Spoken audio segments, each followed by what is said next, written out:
இயேசுவில் அன்பான சகோதரர்களே சகோதரிகளே, உங்கள் அனைவரையும் விசுவாசத்தில் வளர என்ற இந்த யூடியூப் சேனலுக்கு இனிதே வரவேற்கிறேன்.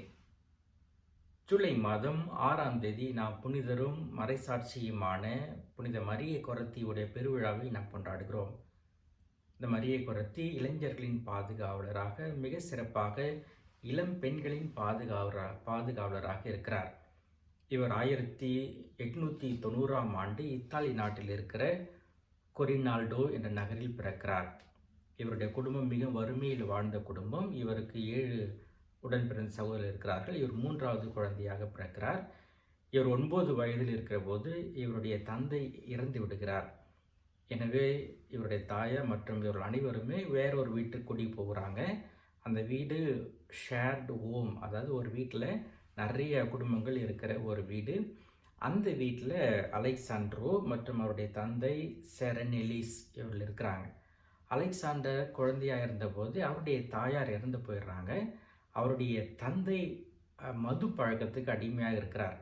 எனவே அலெக்சாண்டரும் சிறு வயதில் இருந்தபோதே ஒரு முரடராக, ரொம்ப கோபக்காரராக இருந்திருக்கிறாங்க. இந்த மரியை கொரத்தி வறுமையின் காரணம், அவங்களுடைய வீட்டில் வறுமை இருந்தாலும் அவங்க எப்பவுமே வீட்டிலே இருந்தாங்க. அவங்க கூட பிறந்த பிள்ளைங்களை பார்த்துட்டு இருந்தாங்க. அவருடைய தாயார் மற்றும் அவருடைய மூத்த சகோதரிகள்லாம் வயலில் போய் டெய்லி வேலை செய்வாங்க. இப்போ மரியை கொரத்தி வீட்டில் தனியாக இருப்பது அலெக்சாண்டர் நல்லா தெரியும். அதனால் அடிக்கடி மரியை கொரத்திக்கிட்ட போயிட்டு அவருக்கு பாலியல் தொல்லைகளை அவர் கொடுத்துட்டு இருந்திருக்கிறார்.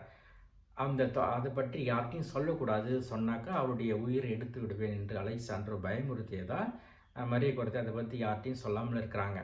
ஆனால் ஒரு நாள் மரியை கொரத்தி தன்னுடைய சகோதரியை பார்த்துக்கிட்டு துணி தச்சிட்டு இருக்காங்க. அப்போ அலெக்சாண்டரோ அங்கே போய் மரியை கொரத்திட்ட மீண்டும் பாலியல் தொல்லை கொடுக்க ஆரம்பிக்கிறார்.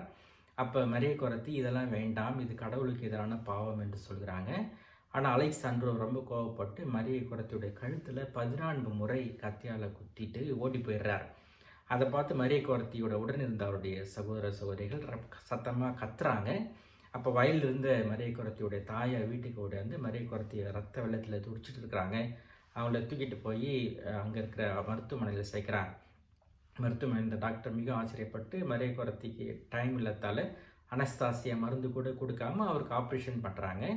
ஆப்ரேஷன் முடிஞ்ச பிறகு மரியை கொரத்தி கண் விழித்து பார்க்குறப்ப அந்த டாக்டர் மரியை கொரத்திட்ட சொன்னாங்களா, மரியை கொரத்தி நீங்கள் மோட்சத்தில் இருக்கிறப்ப என்னை நினைச்சு பாருங்கள் என்று சொல்கிறாங்க.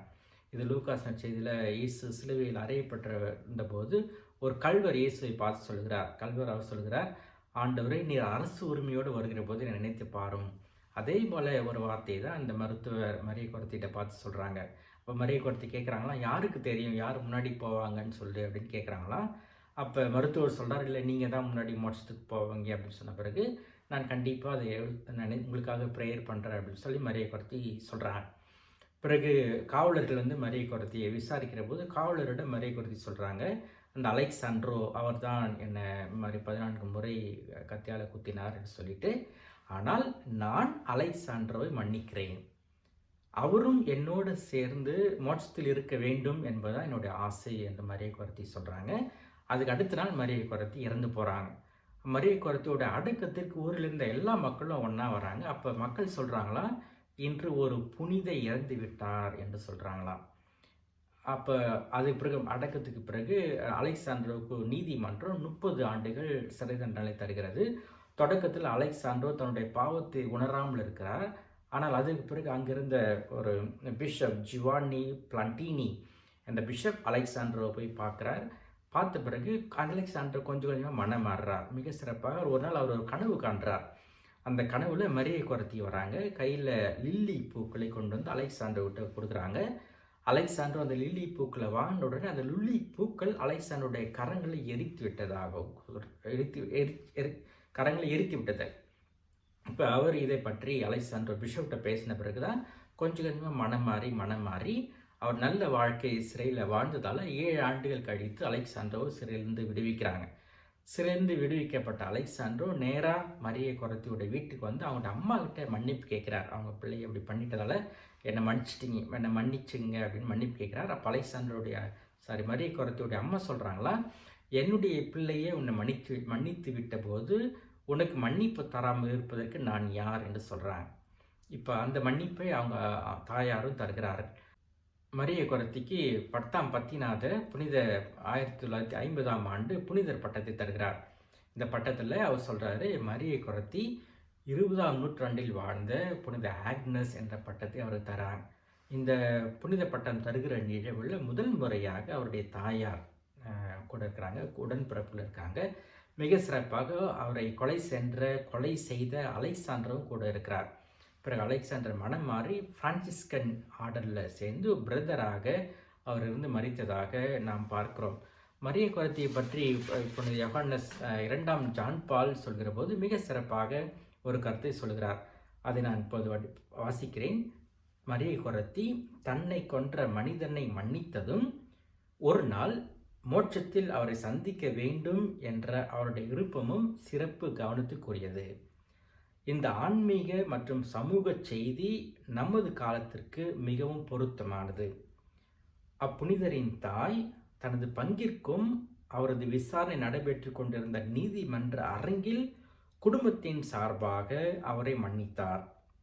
மகளை மன்னிக்க கற்றுக் கொடுத்தது தாயா அல்லது மரண படுக்கையில் இருந்த மகளது மன்னிப்பு தானா அவரது தாயின் நடத்தையை தீர்மானித்தது என்று நமக்கு தெரியவில்லை. இருப்பினும் மன்னிப்பின் உணர்வே மரிய கொரத்தி குடும்பம் முழுவதிலும் உள்ள உறவுகளை ஊக்குவித்தது என்பது உறுதி என்று சொல்கிறார். அன்பானே, இந்த நாளில் மரிய கொரத்தியுடைய வாழ்க்கை நமக்கு 3 பாடங்கள் கற்றுத்தருகிறது.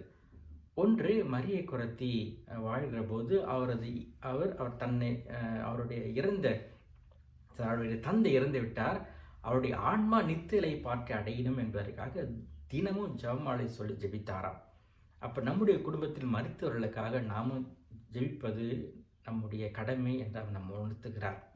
இரண்டாவது, மரிய கொரத்தி பாவம் செய்வதை விட சாவதே மேல் என்று புனித டொமினிக் சாவியர் சொல்லியிருக்கிறார். அதற்கேற்ப வாழ்ந்தார். பாவம் செய்வதை விட இறப்பது மேல், உயிரை தருவது மேல் என்று சொல்லி அவர் தன்னுடைய உயிரை தருகிறார்.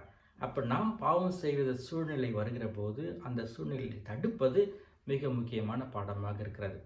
மூன்றாவதாக, மரிய கொரத்தி மன்னிக்கிற ஒரு இலக்கணம், எவ்வாறு பிறரை மன்னிக்க வேண்டும் என்று நம்ம கற்றுத்தருகிறார். பிறரை மன்னிக்க முடியாமல் நாம் கஷ்டப்படுகிறோம் எனில் மரிய கொரத்தியுடைய பரிந்துரையை தேடுகிற போது அவருடைய பரிந்துரை மிக அதிகமாக கிடைக்கும். அன்பானவர்களே, மரிய கொரத்தியுடைய பரிந்துரை நமக்கு என்றும் இருக்க உங்களை வாழ்த்துகிறேன். இயேசுவுக்கு நன்றி, இயேசுவுக்கு மகிமை. மரியே வாழ்க. பிறரை மன்னிப்போம், கடவுளுடைய மன்னிப்பை நாமும் பெறுவோம். நன்றி.